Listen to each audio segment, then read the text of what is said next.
BBC Urdu کے programme سیربین میں ایک بار پھر خوش آمدید۔ 2010 کے سیلاب کے دوران صوبہ سندھ کا علاقہ بدین مکمل طور پر ڈوب گیا تھا۔ یہاں بہت سے علاقوں میں بحالی کا کام ابھی بھی مکمل نہیں ہوا۔ بدین کی مقامی آبادی کی اکثریت غربت کی لکیر سے نیچے زندگی گزار رہی ہے اور روایتی طور پر پاکستان پیپلز پارٹی کی ووٹر رہی ہے۔ اب جبکہ ملک بھر میں تبدیلی اور کارکردگی کی بنیاد پر ووٹ ڈالنے کی بات ہو رہی ہے، بدین کے عوام تبدیلی کے نعرے سے کس حد تک متاثر دکھائی دیتے ہیں اور 11 مئی کو یہاں انتخابی مقابلہ کیسا رہے گا؟ ہماری نامہ نگار شمائلہ جعفری کی رپورٹ۔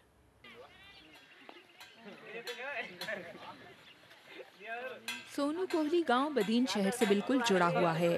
2010 کے سیلاب کے بعد جب پورا بدین ڈوبا تو سونو کوہلی کے 250 مکین بھی بے گھر ہوئے۔ بینا مائی اور ان کا شوہر رانا اس وقت بھی سیلاب سے تباہ حال اپنے مکان کی مرحلہ وار تعمیر میں مصروف ہیں۔ سیلاب کے بعد کی بے بسی ابھی بھی ان کے ذہنوں میں نقش ہے۔ مرزا کی گاڑی یہاں سڑک سے کئی بار گزرتے دیکھی۔ سیلاب کے بعد ہمارے گھر ڈوبے تو ہم بے آسرا ہو کر سڑک پر بیٹھ گئے، لیکن کسی نے ہماری خبر نہ لی۔ سونو کوہلی سے چند سو گز فاصلے پر بدین میں فہمیدہ مرزا کی رہائش گاہ ہے۔ اسی حلقے سے وہ پھر پیپلز پارٹی کی قومی اسمبلی کی امیدوار ہیں، لیکن انتخابات سے چند روز پہلے بھی یہاں عوامی رابطہ مہم کے آثار نہیں۔ بدین میں یہ مرزا فارم ہاؤس ہے، ذوالفقار مرزا اور فہمیدہ مرزا کی رہائش گاہ۔ ہماری بہت خواہش تھی کہ فہمیدہ مرزا سے ملاقات ہو جائے۔ ہم نے ان سے ٹائم بھی لیا تھا ملنے کے لیے اور ہم نے 2 گھنٹے ان کے لیے یہاں انتظار بھی کیا ہے، لیکن لگتا ایسا ہے کہ فہمیدہ مرزا سے ملنا اتنا آسان نہیں۔ فہمیدہ مرزا کے مقابلے پر بدین سے قومی اسمبلی کی نشست پر مزید 2 خواتین انتخاب میں حصہ لے رہی ہیں، جن میں سے ایک فنکشنل لیگ کی بی بی یاسمین شاہ بھی ہیں۔ یاسمین شاہ سمجھتی ہیں کہ اب بدین کے عوام میں بھی شعور بڑھا ہے اور وہ بار بار آزمائے ہوں کو پھر نہیں آزمائیں گے۔ اب یہاں کے لوگوں نے کوئی ٹھیکہ تو نہیں لیا ہوا نا پیپلز پارٹی کو 40 سال سے ووٹ دینے کا۔ یا تو پیپلز پارٹی کے پاس کوئی پروگرام ہو، پروگرام تو ان کے پاس کوئی بھی نہیں ہے۔ روٹی کپڑا اور مکان کی جگہ انہوں نے دیا کیا ہے؟ لوگوں کو ننگا کر دیا ہے۔ مکان کی جگہ لوگوں کو قبرستان بیچارے خودکشیاں کر کے پہنچ گئے ہیں۔ مکان ان کے پاس ہے نہیں، روڈوں کے اوپر بیچارے بیٹھے ہوئے ہیں۔ یاسمین شاہ کے مقابلے کے ساتھ اس مرتبہ کچھ حد تک پیپلز پارٹی کے امیدواروں کو بدین کے شیعہ ووٹوں سے بھی ہاتھ دھونے پڑیں گے، کیونکہ شیعہ تنظیم وحدت مسلمین نے یہاں سے اپنے امیدوار کھڑے کیے ہیں۔ ہم اپنے فقہ کے ساتھ ووٹ ڈالیں گے۔ جب تک ان کو سب کو ووٹ دیے ہمارا کسی نے کام نہیں کیا، کچھ بھی نہیں کیا، اب ان کو بھی ایک چانس دے کے دیکھیں یہ کیا کرتے ہیں۔ پہلے کی نسبت زیادہ سخت مقابلہ اور سیلاب متاثرین کا شکوہ اپنی جگہ۔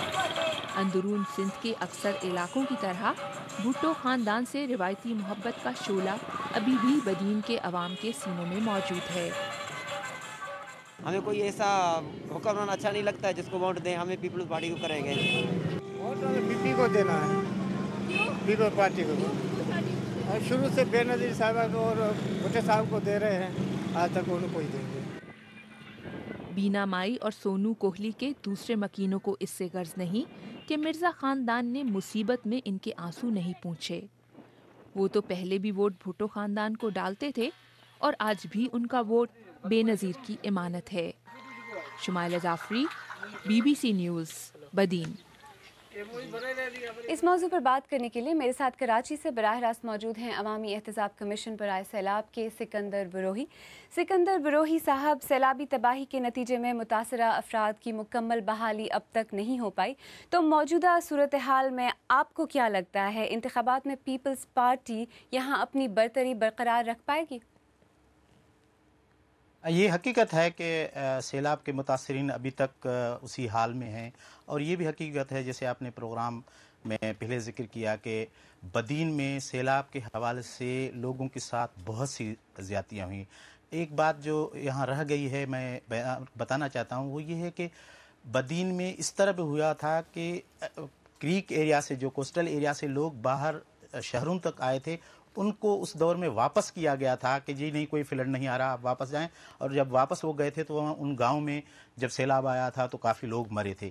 بہت سے واقعات ہوئے ہیں، لیکن مسئلہ یہ ہے کہ ہم جو ٹریڈیشنل سیاست کو دیکھ رہے ہیں تو اس میں ایشو یہ آتا ہے کہ خاص طور پہ سندھ میں کوئی الٹرنیٹیو فورس، جس طرح بھی پنجاب میں ہم دیکھ رہے ہیں کہ مسلم لیگ کے ساتھ ساتھ عمران خان ہیں اور اس طرح کے فورسز ہیں، لیکن سندھ میں کوئی خاص فورس اس طرح نظر نہیں آ رہا. جی، اور یہ بھی حقیقت ہے آپ نے کہ آلٹرنیٹیوز کی بات کی، متبادل پارٹیوں کی بات کی، تو جو پارٹیاں اس علاقے میں اپنی انتخابی مہم چلا رہی ہیں، کیا انہوں نے یہ جو سیلاب زدگان ہیں، ان کے جو مسائل ہیں، ان کے حل اپنے منشوروں میں شامل کیے ہیں؟ اس بارے میں کوئی بات کی ہے؟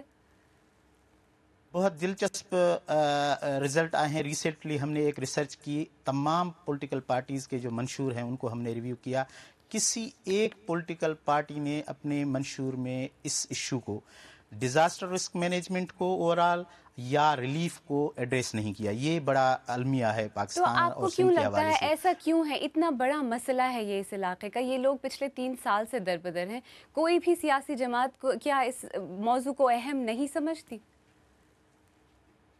یہ بات ہمیں بھی سمجھ میں نہیں آتی کہ آخر پاکستان کی تناظر میں ہم جب بھی دیکھتے ہیں ریسنٹلی تو ڈیزاسٹرز بہت بڑا ایشو ہیں. اس میں سرٹنلی سیلابس تو گزشتہ 3 سالوں میں ہم دیکھ رہے ہیں، لیکن جس طرح سیلابوں نے تباہ کاریاں کی، اس طرح ان سیلابوں کے ساتھ ساتھ جو ایشوز آئے اس میں ہم نے دیکھا کہ کہیں ڈیزاسٹر رسک مینجمنٹ پہ کوئی بات نہیں ہوئی، کہیں بجٹ الوکیشن نہیں ہوئی، کہیں اس طرح کا فنڈ انہوں نے قائم نہیں کیا جب یہ حکومت میں تھے. یہ اور اب صورتحال یہ ہے کہ جیسے میں نے پہلے ذکر کیا کہ فار ایگزامپل اگر ہم سمجھیں کہ جی پولیٹیکل لیول پہ پیپلز پارٹی کو کوئی ٹف ٹائم آئے گا، اور سرٹنلی کچھ علاقوں میں اس طرح بھی ہے کہ لوگ کچھ مظاہرے کر رہے ہیں، ان کو جب یہ جا رہے ہیں لوگ مظاہرے کر رہے ہیں، کوشش کر رہے ہیں، اب تک کچھ نہیں ہوا. آپ کو کیا لگتا ہے نئی حکومت کے آنے سے کسی بہتری کی امید ہے؟ مختصراً ہمیں بتائیے. مجھے آنیسٹلی اسپیکنگ میں نے جو ایونٹس کو فالو کیا ہے، جو منشور کا تجزیہ ہم نے کیا ہے، مختلف جو اسپیکس ہم سن رہے ہیں، مجھے کوئی بڑی امید نہیں لگ رہی ہے. اس پہ ہمیں سول سوسائٹی کو بہت کام کرنے کی ضرورت ہے. سکندر بروہی صاحب، ہم سے بات کرنے کا بہت بہت شکریہ. کیا سیلاب زدہ علاقوں میں رہنے والوں کے لیے ان انتخابات سے کچھ بدلے گا؟ وہ کس کو ووٹ ڈالیں گے اور کس امید پر؟ ہمارے ناظرین کیا کہتے ہیں؟ ارم؟ الیکشن کے حوالے سے زیادہ لوگ تو نا امید نظر آئے، لیکن کچھ کے لیے یہ الیکشنز امید کی ایک کرن ہے. جیسے محمد میاں پشاور سے لکھتے ہیں کہ ووٹرز کو چاہیے کہ پہلے تمام پارٹیز کے منشور کو پڑھے اور پھر اپنے ووٹ کا صحیح استعمال کرے، اور 11 مئی سے پہلے اپنے تمام نمائندوں کو اپنی مشکلات سے بھی آگاہ کرے. ظہور احمد کا سری نگر سے کہنا ہے کہ غریب کا صرف خدا ہے، حکمران اپنا برتن بھرنے میں مصروف ہیں. علی دوسائی سندھ سے لکھتے ہیں کہ سارے دعوے اور نعرے مجھے کھوکھلے لگتے ہیں، ووٹ ڈالنے یا نہ ڈالنے سے غریب پر کوئی اثر نہیں ہوگا. آپ BBC اردو کا پروگرام سیربین دیکھ رہے ہیں. پروگرام میں آگے چل کر دیکھیے گا، پاکستان میں انتخابات کی نگرانی کچھ نوجوان ایک مختلف طریقے سے کر رہے ہیں.